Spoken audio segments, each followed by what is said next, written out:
안녕하세요. 서초동 법무사 김철清입니다. 오늘도 매각 불허가 신청 어려운 사건인데 성공했습니다. 그 이제 제가 이제 그 대문에 있는 그 카톡 내용 그 법원 사건 기록이 그것인데요. 우리가 이제 매각 불허가 신청 같은 경우 그 이제 어 대충 써갖고는 되지도 않아요. 저 같은 경우는 이제 경매 한 26년 하면서 수많은 사건들을 다뤄봤고요. 우리가 이제 그 수업료로 가잖아요. 주식을 하든 그 경매를 하든 수업료를 많이 지출하게 되는데, 요번에 성공한 거는 경매 회사 고수뿐인데, 참 억울한 사정인데, 저 오기 전에 그 유명 법무법인이나 그 여러 변호사님, 법무사님 찾아갔는데 안 되는 사건이라 해가지고 포기하려고 하다가 무릎무릎 소개로 저한테 오셔가지고 저도 어려운 사건이지만 이전에 성공해본 케이스가 있어가지고 그 경험과 판례 조문 그리고 사실관계 면밀히 써가지고 실력으로 불허가 받았어요. 뭐 제 이름도 유명하지만 그보다는 저는 항상 뭐 이렇게 실력으로 항상 승부합니다. 모든 사건이 어려운 사건 전문이고요. 우리가 이제 경매 절차 뭐 이의 신청하면 이게 사실은 매각 불허가 이런 건데 민사집행법 121조하고 123조에 있어요. 이게 뭔가 하면 우리가 이제 낙찰을 받잖아요.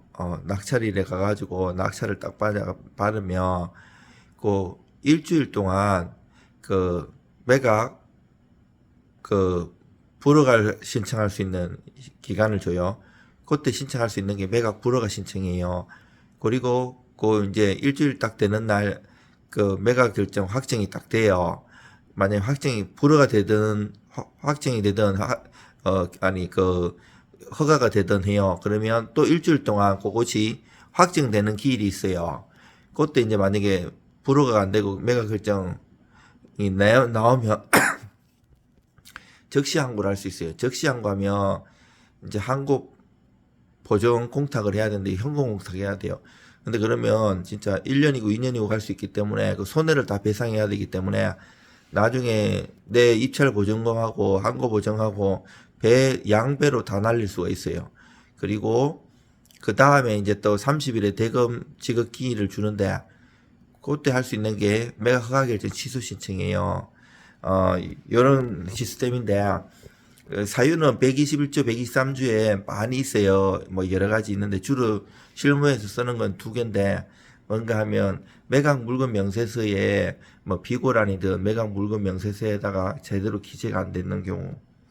그리고 또 두 번째는 이제 여러 가지 그 물리적인 현황 이런 게 심하게 된 게 예를 들면 뭐 가봤는데 누수가 심하다든지 천장이 막 내려앉아든지 벽이 무너졌다든지 이런 거. 그리고 이제 그 매각 명세서에 기재에 하자가 있는 경우는 뭐 권리관계 같은 경우 중대한 하자가 있는데 적어놓지 않다든지 선순위 임차인이 있는데 확정 일자를 적어놓지 않나든지 여러 가지 사유가 있었어요. 요번에 성공한 사례도 굉장히 복잡한 것이었어요. 단순한 사건은 아니고 확정 일자 미기재한 것도 있지만 그 선순위 임차인이 가장 임차인으로 보일 수도 있는 거고 또 그 이제 먼저 임대인하고 전세 계약을 했는데 그 중간에 다시 새로인 그 양수인한테 그 매도를 해가지고 그런 문제도 있고 또 이제 그 거기에 그 교부 청구한 국세 당일세가 엄청나게 많았어요.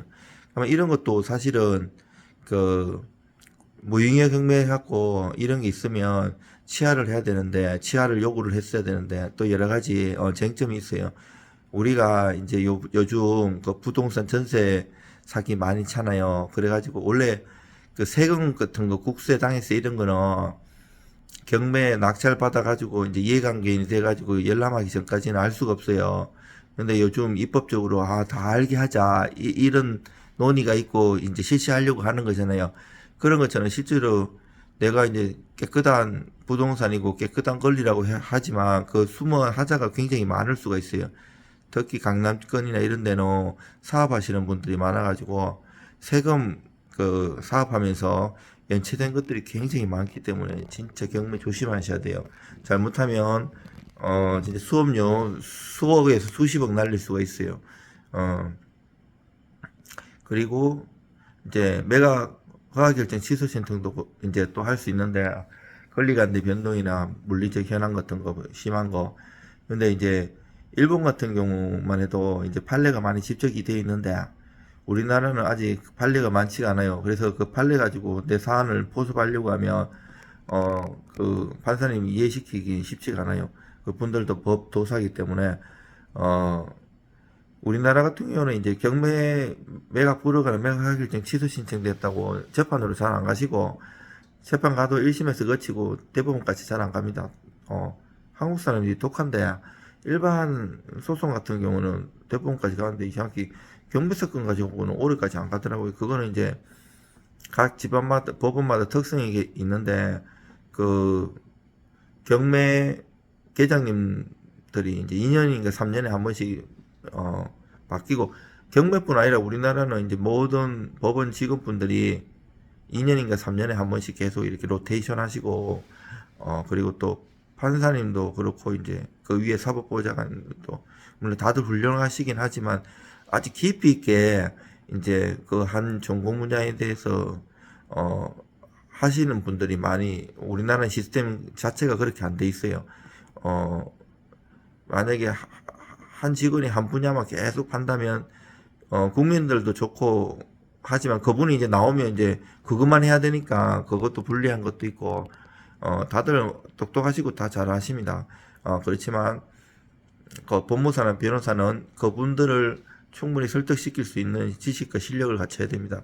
그분들한테 지식이나 실력으로 밀리면 쓰는 거 아무 효과도 없습니다. 다 무시당합니다. 거기 이제 그리고 그분들도 실력이 굉장히 있으시기 때문에 법원 직원도 오래 하시고 사법보좌관이나 판사님들 잘 하시기 때문에 그 썼는 거 보면 실력 있는 사람이 썼는지 안 썼는지 대부분 다 아십니다.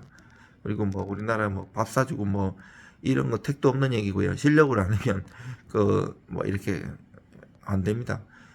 그리고 실력이 중요하고 정말 정성을 들이는 게 중요해요. 경매 사건이나 그 소송 사건도 정성이 정성 정말 한자 정성을 들여가지고 양도 많이 쓰고 정말 실없는 얘기 많이 쓴다는 게 아니고 정말 그 사건과 관련해 가지고 혼신의 힘을 다하면 좋은 결과가 있고 설령 가끔 안 될 수도 있는데 안 되더라도 내가 공부를 하면서 그 한번 그 수업료를 지급해 봤기 때문에 평생 한이 안 남고 다음 사건에서는 잘할 수 있는 거예요. 그래서 한번 소송이든 경매 사건이든 이제 형사든 민사 다 똑같은 게 한이 남지 않기 위해서는 최소한 정말 그 우리나라에서 구제 절차를 준 거는 다 해봐야지 됩니다. 이상 서초동 법무사 김철중입니다. 의뢰 주시면 제가 최선을 다하고 상담 전화 주세요. 물론 상담료는 나라에서 받게 돼 있지만 있어서 상담료는 받지만 그리고 시간이 금인 사람이기 때문에 받지만 일 맡기면 상담료만큼 빼드립니다. 감사합니다.